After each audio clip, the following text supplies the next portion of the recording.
Current তো তারা নেই কি নেওয়া তো আগে দিয়ে আর তো দেয় না, বেডিনতে রানতে পারে না, বাচ্চা কাচ্চাও লেখাপড়া করতে পারে না, কত নয় ফ্যানের বাতাসও খাইতারি না, ঠান্ডাও খাইতারি না, ফ্রিজ নষ্ট হয়ে যায়, কেউ কথা নষ্ট হয়ে যায়, ও কষ্ট হয়ে আছে আমরা। পড়ার কনসেন্ট্রেশনই থাকে না।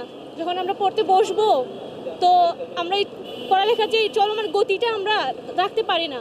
তো কারণ একটু পরে পরে চলে যায়, 1 ঘন্টা দেয় তো 2 ঘন্টা দেয় না, অথবা 3 ঘন্টা দেয় না, এরকম এইভাবে তো পড়ালেখা হয় না।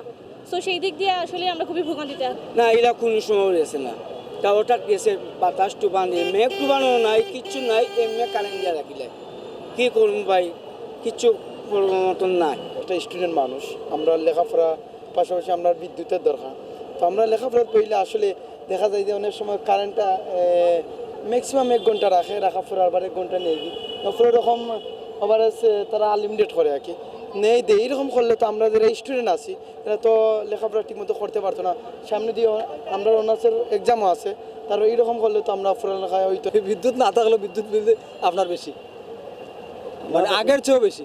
বিদ্যুৎ যদি নাও থাকে বিদ্যুৎ বিল আগের চেয়ে বেশি। বিদ্যুৎ বিল তো আমরা তারা দুর্নীতির সাথে জড়িত, বাস্তবতা যেটা, নাইলে এত বিল হওয়ার তো কোনো কথা নাই। কারণ আপনি বিদ্যুৎ জ্বালাইরা না, বিদ্যুৎ আপনি ফাইরা না, তো এত বিল আইতো হইতে গেইতো।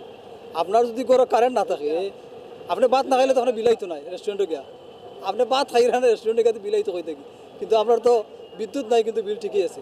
আমি অনেক সময় অফিসে আসার আগে আমি পানি পাই না বাসায়, তারপর বিদ্যুৎ না থাকার কারণে অনেক সময় দেখা যায় আমরা যেহেতু প্রযুক্তি নির্ভর কাজ করি, তো আমাদের অনেক জিনিস অনলাইন থেকে আসলে সাপোর্ট নিতে হয়। বিদ্যুৎই থাকে না, অনলাইন থেকে কীভাবে সাপোর্ট নিব? আপনারা জানেন অনেক সময় কিন্তু মানুষজন এখন ওয়াইফাইয়ের উপর নির্ভরশীল, মোবাইল ডাটা, বিদ্যুৎ গেলে ডাটাটাও ডাউন থাকে, তো সব মিলিয়ে খুবই খারাপ অবস্থা।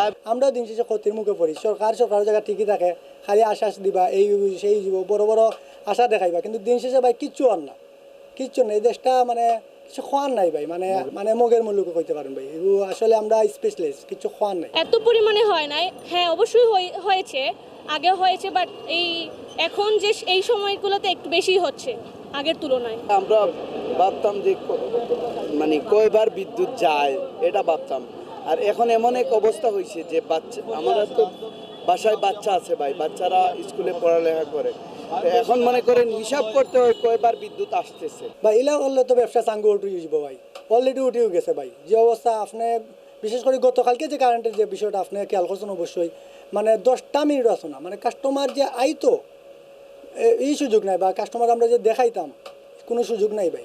বিদ্যুৎ বিল আমরা আমার নর্মালি মাসও যে টাকা আইতো তার থেকে কম হইলেও 300-400 টাকা বেশি আইছে এই মাসও।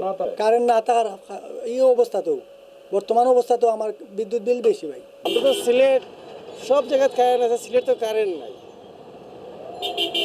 আমরা কত অশান্তি আছে আমরা জানি। 2 লক্ষ ঘন্টা একবার যায়, আরও 3 ঘন্টা বাদে দেয় একবার, আবার 3 ঘন্টা বাদে দিল যদি 1 ঘন্টা, আবার 4 ঘন্টার মাঝে আর কারেন্ট দেয় না, এটা কোন দেশে আমরা বসবাস করি? লোডশেডিং যদি এইভাবে আসলে মাত্রাতিরিক্ত থাকে তাহলে মানুষের স্বাস্থ্যগত ঝুঁকিও বাড়বে। কারণ আপনি জানেন যে একে তো তীব্র গরম, তার উপর তীব্র যানজট, সব মিলিয়ে লোডশেডিং মানে একদম লেজে গোবরের অবস্থা।